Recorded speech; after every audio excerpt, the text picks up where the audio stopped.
السلام علیکم ورحمۃ اللہ وبرکاتہ. ٹائم کیا ہوا ہے؟ 9:15. 9:15 تو آپ 10 میں منٹ اور کر لوں. الحمدللہ رب العالمین والصلاة والسلام علی سید الرسل وخاتم النبیین وعلی آلہ واصحابہ واتباعہ اجمعین. اما بعد.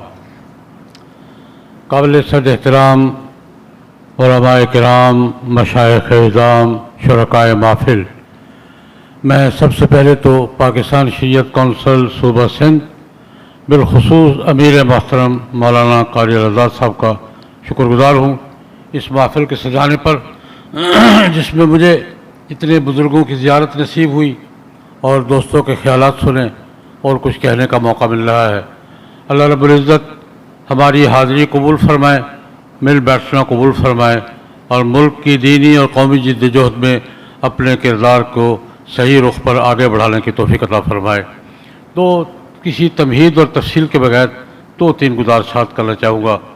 ایک تو اس حوالے سے کہ ان دنوں ملک کے اندر جو مسائل ہیں لمبی فہرست ہے، لیکن دینی جدوجہد کے میدان میں ایک بڑا مسئلہ سودی نظام کے خاتمے کا چل رہا ہے. وفاقی شرعی عدالت نے تقریباً 35 سال کی محنت کے بعد ایک بڑا جامع اور مکمل فیصلہ دیا ہے رمضان المبارک کے آخر میں، جس کی پورے ملک میں اس کی حمایت بھی کی جا رہی ہے اور اس کے عمل درآمد کا مطالبہ بھی کیا جا رہا ہے. میں اس میں ایک بات بھی عرض کروں گا کہ یہ جنگ تقریباً 30 سال سے زیادہ عرصے کی ہے. 35 سال کی جنگ ہے یہ تقریباً. اور جیسے جناب مولانا اسد اللہ صاحب فرما چکے ہیں کہ 3 دفعہ فیصلہ ہوا ہے یہ. میں ایک تو یہ وضاحت کرنا چاہوں گا کہ عدالتی جنگ جو تقریباً 35 سال کے عرصے کو محیط ہے، یہ جنگ تو تسلسل کے ساتھ، استقامت کے ساتھ لڑی ہے جماعت اسلامی نے اور تنظیم اسلامی نے، جس پر ہم ان کے شکر گزار ہیں کہ انہوں نے اتنا طویل عرصہ اعلیٰ سطح پر وفاقی شرعی عدالت میں اور سپریم کورٹ میں یہ جنگ لڑی اور ہم اس نتیجے تک پہنچے. ہم ان کے سپورٹر تھے، سپورٹر ہیں، رہیں گے. میں یہ بھی احساس کرنا چاہوں گا کہ 2014 میں تقریباً ہم نے کچھ دوستوں نے مل کے مشورہ کیا کہ یار یہ 2 جماعتیں لڑ رہی ہیں، ہمیں ان کی سپورٹ کے لیے پیچھے کھڑا ہونا چاہیے. تو ہم نے تمام مکاتب فکر کے علماء کرام کو لاہور میں جمع کیا. 2-3 میٹنگیں ہوئیں تو ہم نے ایک فورم تشکیل دیا تحریک انسداد سود پاکستان کے نام سے کہ ہم یہ کیس لڑنے والوں کو سپورٹ فراہم کریں گے، ان کی حمایت کی آواز بلند کریں گے. تو سن 14 سے ان کے سپورٹر کے طور پر ہم بھی کچھ نہ کچھ میدان میں ہیں. الحمدللہ ہمیں خوشی ہے کہ یہ فیصلہ سامنے آیا ہے اور ہم انشاءاللہ آج بھی ان کے ساتھ میدان میں ہیں. لیکن اب صورتحال آگے بڑھ گئی ہے، فیصلہ آ گیا ہے. فیصلے کے حوالے سے میں مختصر یہ عرض کرنا چاہوں گا کہ یہ پہلے فیصلوں سے زیادہ جامع اور مکمل فیصلہ ہے. اس کی 2 خصوصیات کا ذکر کرنا چاہوں گا. ایک تو یہ کہ جتنے بھی اشکالات، سوالات، پریکٹیکل، نظری، فکری، علمی جتنے بھی آج تک سامنے آئے ہیں، اس فیصلے میں 380 صفحے کا فیصلہ ہے. بڑی تفصیل کے ساتھ تمام اشکالات، تمام فیصلوں کا حل اور اس کا جواب مکمل موجود ہے. بڑا جامع فیصلہ ہے. اور دوسری بات یہ جو اس سے زیادہ اہم بات ہے کہ یہ فیصلہ صرف بینکاری کے حوالے سے نہیں ہے، یہ ملک کے پورے نظام معیشت کو، نظام معیشت کے ہر شعبے کو، پورے نظام معیشت کو اسلامی تعلیمات کے مطابق بنانے کا اس پہ آرڈر دیا گیا ہے. بالکل اس پیٹرن پہ میں حوالہ دینا چاہوں گا کہ کراچی میں ہی اسٹیٹ بینک آف پاکستان کے افتتاح کے موقع پر بانی پاکستان قائد اعظم محمد علی جناح مرحوم نے جو بات کہی تھی، 2-3 باتیں بڑی اصولی کہی تھی. انہوں نے پہلی بات یہ کہی تھی کہ پاکستان کا نظام معیشت مغربی اصولوں پر نہیں، اسلامی اصولوں پر ہوگا اور پورا نظام معیشت.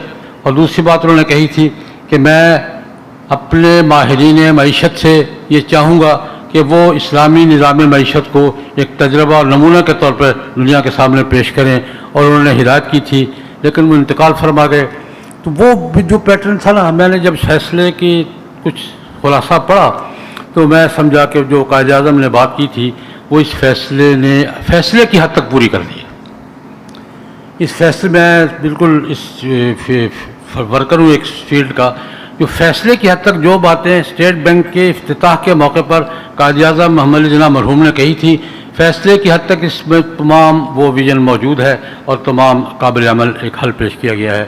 اگلا مرحلہ جو ہے وہ میں عرض کرنا چاہوں گا. ہمارے لیے ایک بڑا مسئلہ یہ ہے کہ پہلے بھی اپیلوں میں وقت ضائع ہوا تھا.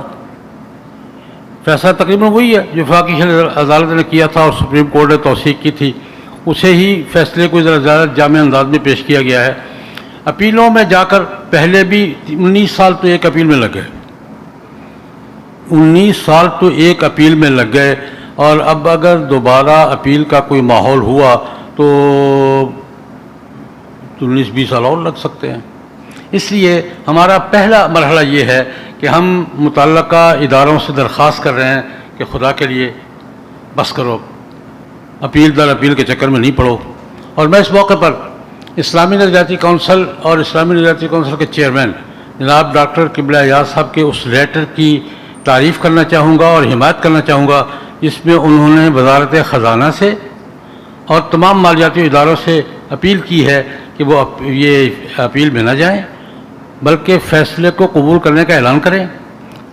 شرعی عدالت نے 5 سال کا وقفہ عمل کے لیے دیا ہے. اسلامی نظریاتی کونسل اس میں مکمل تعاون کرے گی اور ان کو اب اپیل کے چکر میں جانے کے بجائے فیصلے پر عمل درآمد کا آغاز کرنا چاہیے. اس کے بعد خود میاں شہباز شریف صاحب کا بیان بھی آیا ہے، تو میں ایک بات تو آج آپ کی وساطت سے یہ دہرانا چاہوں گا کہ عمل فیصلے کو اصولی طور پر تسلیم کرنے کا اعلان کر کے اس پر عمل درآمد کے اقدامات کا آغاز یہ اب لازمی ہو گیا ہے. اب اس کے ساتھ ہم نے لاہور کی سطح پر جو مشورہ کیا تھا، اب دوبارہ ہم اکٹھے ہو رہے ہیں کہ اگر کوئی اپیل میں گیا تو ہم پھر اس کے بارے میں سوچیں گے. اب اگر کوئی اپیل میں گیا، اب کسی نے اپیل کا راستہ اور ان کو رکاوٹ ہوگی.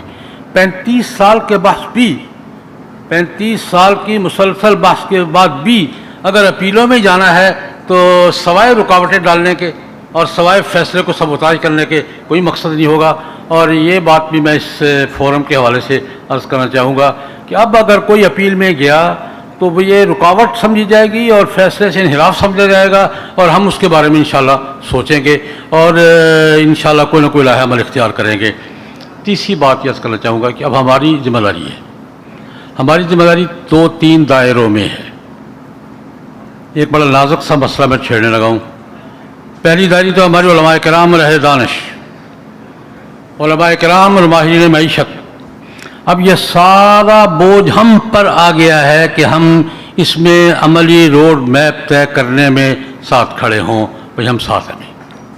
اگر حکومت، وزارت خزانہ، وزیر اعظم اس فیصلے کو تسلیم کرنے کا اعلان کر کے اور کہتے ہیں کہ ہم عمل درآمد کی طرف بڑھ رہے ہیں تو ہم ان کی پشت پر کھڑے ہوں گے انشاءاللہ العزیز اور پورا تعاون کریں گے. رکاوٹ ہمیں پتہ ہے کہاں رکاوٹیں ہوں گی، کیا ہوگا جانتے ہیں. انشاءاللہ پورا تعاون کریں گے. اس کے ساتھ ایک بات اور میں علماء کرام سے بڑی گستاخی کر کے عرض کرنا چاہوں گا. کچھ ہمارے باہمی تحفظات بھی ہیں، ہوتے ہیں، رہے ہیں، ہوں گے، لیکن ہم نے درخواست کیا خدا کے لیے اپنے باہمی تحفظات کو آپس میں. اس دن میں نے حضرت مولانا مفتی منیب الرحمان صاحب سے ملاقات کی ہے، ان سے گزارش کی ہے. ہمارے آپس ہوتے ہیں، علماء کرام ہیں. علماء کرام کے باہمی تحفظات نہیں ہوں گے تو کیا ہوگا؟ کہ ہوگا، ہیں، رہیں گے. لیکن میری درخواست اس فورم کی وساطت سے میں اہل علم سے درخواست کرنا چاہتا ہوں، آپس کے تحفظات پہ بات کریں، آپس میں بیٹھ کے کریں. آپس کے تحفظات کو فیصلے پر عمل درآمد میں رکاوٹ بننے سے بچائیں. میں یہ بڑی سوچ سمجھ کے بات کر رہا ہوں. اور یہ اس میں ہم نے پیشکش کی ہے کہ ہم جو پاکستان شریعت کونسل بھی، تحریک انسداد سود پاکستان، باقی جو باتیں بھی ہمارے ساتھ ہم اکٹھے ہیں. ہم اس میں رابطے کی خدمت سر انجام دینے کو تیار ہیں، ساتھ بیٹھنے کو تیار ہیں، ساتھ بٹھانے کو تیار ہیں. لیکن جیسے ہماری اپیل مالیاتی اداروں سے ہے، وزارت خزانہ سے ہے کہ اپیل کی طرف نہ جائے ورنہ ہم پھر کوئی راستہ طے کریں گے.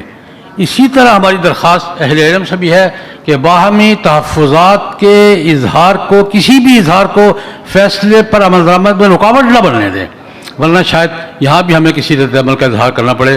یہ میری درخواست ہے. اس کے بعد تیسرے نمبر پر میں یہ عرض کرنا چاہوں گا، یہ سود حرام ہے. ایک بات، سود ہماری موجودہ معاشی مشکلات کی سب سے بڑی وجہ ہے. حلال حرام ہمارا دینی عقیدہ قرآن پاک وہ اپنے مقام پر سب سے بالا ہے، لیکن عملی دنیا میں بھی اس وقت یہ بات طے ہے کہ ہم معاشی طور پر جس شکنجے میں جکڑے ہوئے ہیں، جس بحران کا شکار ہیں، اس کے پیچھے سب سے بڑی وجہ سود ہے، سودی سسٹم ہے. جب تک سودی سسٹم سے نجات حاصل نہیں کریں گے، ایک دفعہ ہمیں کھڑا ہونا پڑے گا. میں یہ ایک دفعہ ہمیں سامنے کھڑا ہونا پڑے گا کہ نہیں بھائی، نہیں نہیں نہیں. ایک دفعہ ہمیں کرنا پڑے گا. آپ کی مرضی ہے اب کھڑے ہو جائیں، آپ کی مرضی ہے 20 سال کے بعد کھڑے ہوں. ایک دفعہ سودی نظام کے سامنے ہمیں بحیثیت قوم کھڑا ہونا ہوگا. اس کے بغیر جان نہیں چھوٹے گی، اور جب تک سودی نظام سے جان نہیں چھوٹے گی ہم معاشی دلدل سے نہیں نکل سکتے. یہ طے شدہ بات ہے. اس لیے میں تیسرے نمبر پر گزارش کرنا چاہوں گا تاجر برادری سے، وکلاء سے، وہ صحافی حضرات سے، قوم کے دوسرے طبقات سے، یہ کہتے ہوئے کیا سود صرف علماء کے لیے حرام ہے یا تاجروں کے لیے بھی حرام ہے؟ کیا سود کا مسئلہ علماء کا ہے یا وکلاء کا بھی ہے؟ کیا سود کے حرام ہونے کا مسئلہ اور اس کے تباہ کن ہونے کا مسئلہ صرف علماء کے لیے ہے یا صحافیوں کے لیے بھی ہے؟ قومی مسئلہ ہے بھائی. ہماری ایک بات بن گئی ہے کہ جس طبقے نے آواز اٹھائی اس طبقے کا مسئلہ بن گیا. وہ ہم نے بہت سے مسائل طبقاتی بنا دیے ہیں، غلط طور پر بنا دیے. ہماری غلط حکمت عملی نے بعض مسائل کو طبقاتی بنا دیا ہے. ہم ختم نبوت کی بات کرتے ہیں، جی دینی مسئلہ ہے، جی مولویوں کا مسئلہ ہے. ہم ملک کی خود مختاری کی بات کرتے ہیں، جی مولویوں کا مسئلہ ہے. جی ہم سود کی بات کرتے ہیں، یہ مولویوں کا مسئلہ نہیں ہے. جب تک تاجر برادری، جب تک چیمبر، جب تک انجمن تاجران، جب تک بار، وکلاء، صحافی حضرات اس کو قومی مسئلے کے طور پر ڈیل نہیں کریں گے، مسئلہ حل نہیں ہوگا. ہم مسائل کو طبقاتی بنا، یہ مولویوں کا مسئلہ ہے جی، یہ وکیلوں کا مسئلہ ہے جی، یہ تاجروں کا مسئلہ ہے. نہیں بھائی، نہیں نہیں نہیں نہیں. میں آپ سے یہ پوچھنا چاہوں گا، سود کے سے نجات کا مسئلہ یہ کسی طبقے کا ہے یا قوم کا ہے؟ جو بھی قوم کا حصہ ہے اس کو کردار ادا کرنا ہوگا، ہماری ذمہ داری ہے. حرام سے قوم کو نکالنا بھی ہماری ذمہ داری ہے، اور موجودہ معاشی شکنجے سے قوم کو نکالنا بھی ہماری ذمہ داری ہے. ہم اس وقت شکنجے میں ہیں. ہماری حالت اس وقت جو ہے، اللہ ہمیں معاف کرے، ہماری اپنی حرکتوں کا نتیجہ ہے. ظہر الفساد فی البر والبحر بما کسبت ایدی الناس. اگلا جملہ میں نہیں پڑھتا، اگلا جملہ پڑھنے میں مجھے حوصلہ نہیں ہے. ظہر الفساد فی البر والبحر بما کسبت ایدی الناس. ہماری حرکتوں کے نتیجے میں، ہماری باہمی غلط ترجیحات کے نتیجے میں، ہمارے آپس کے سر پھٹول کے نتیجے میں، ہمارے آپس کی بے اعتمادی اور بے ربطی کے نتیجے میں یہ خرابیاں ہمیں سامنے آ رہی ہیں. اس کے لیے میں چوتھی اور آخری بات عرض کرنا چاہوں گا، ہمیں قومی وحدت کا اظہار، قومی وحدت کا کوئی راستہ اختیار کرنا ہوگا. قومی وحدت کہہ رہا ہوں میں، قومی وحدت. تمام قوم کے تمام طبقات، ہمیں ان کو شریک کرنا ہوگا، دائرہ وسیع کرنا ہوگا، محنت کرنا ہوگی، اور 5 سال طویل جنگ لڑنا ہوگی. اگر ہم اس کے لیے تیار ہیں تو انشاءاللہ العزیز کو امید بھی ہے. اور اگر ہم اپنی ڈگر پر ہی ہیں، میں اپنی ڈگر پر ہوں، آپ اپنی ڈگر پر ہیں، چیمبر اپنی ڈگر پر ہے، بار اپنی ڈگر پر ہے، انتظامیہ اپنی ڈگر پر ہے، تو پھر خالی باتیں ہیں. میں میسج کے طور پر یہ عرض کرنا چاہوں گا، آج کی کانفرنس کے پیغام کے طور پر پوری قوم سے، کہ سود سے نجات حاصل کرنا ہماری دینی ذمہ داری بھی ہے، سود سے نجات حاصل کرنا ہماری قومی ذمہ داری بھی ہے، سود سے نجات حاصل کرنا پاکستان کا مفاد ہے. پاکستان کی خود مختاری کی چابی بھی یہی ہے کہ ہم سود سے نجات حاصل کریں. آخر میں یہ عرض کرنا چاہوں گا کہ اس وقت دوسرا بڑا مسئلہ عالمی سطح پر بھی اور قومی سطح پر بھی یہ ہے، توہین رسالت کا مسئلہ ایک عرصے سے چلا رہا ہے. میں اس پر 2 باتیں عرض کرنا چاہوں گا. ایک بات یہ، ایک تو عالمی سطح پر ہے، ہمارے ساتھ یہ دھاندلی ہو رہی ہے ایک عرصے سے کہ اختلاف رائے کے نام پر، تنقید کے نام پر، اظہار آزادی کے نام پر ناموس رسالت پر حملے ہو رہے ہیں، اور عالمی ادارے ان گستاخیوں کو تحفظ فراہم کر رہے ہیں۔ بین الاقوامی ادارے اس پر گرفت کرنے کی بجائے توہین رسالت کو تحفظ فراہم کر رہے ہیں۔ سہولت کار اقوام متحدہ سہولت کار ہے توہین رسالت کی، یورپی یونین سہولت کار ہے توہین رسالت کی، بین الاقوامی ادارے سہولت کار ہیں توہین رسالت کی۔ اس لیے یہ مطالبہ ہمیں بین الاقوامی سطح پر ملت اسلامیہ کے طور پر اس مطالبے کے لیے ہمیں منظم جدوجہد کرنا ہوگی کہ توہین رسالت کو بین الاقوامی سطح پر جرم تسلیم کیا جائے اور اس کو جرم قرار دیا جائے، قانون سازی کی جائے کہ ناموس توہین رسالت جرم ہے۔ دوسری بات، انڈیا میں جو کچھ ہوا یہ تو پرانا ہوتا آ رہا ہے، بھی ہو رہا ہے۔ میں ایک بڑی نازک سی بات کرنے لگا ہوں کہ ہم انڈیا کے مسلمانوں سے پوچھ رہے ہیں تم کیا کر رہے ہو؟ بھائی ہم کیا کر رہے ہیں؟ انڈیا کے میں بات بڑی نازک سی کرنے لگا ہوں، انڈیا کے مسلمانوں کو تو ماحول پیدا کیا جا رہا ہے کہ ان پر کوئی گرفت کا ماحول پیدا کیا جائے۔ میں ان سے کیوں اپیل کر رہا ہوں کہ آ گیا، میں کس بیماری کا علاج ہوں؟ میں بات یاد دلانا چاہوں گا، تحریک پاکستان کے موقع پر ہم نے انڈیا میں رہ جانے والی مسلم اقلیتوں کو یہ یقین دلایا تھا کہ تمہارے مفادات کا تحفظ ہم کریں گے۔ کیا تھا یا نہیں کیا تھا؟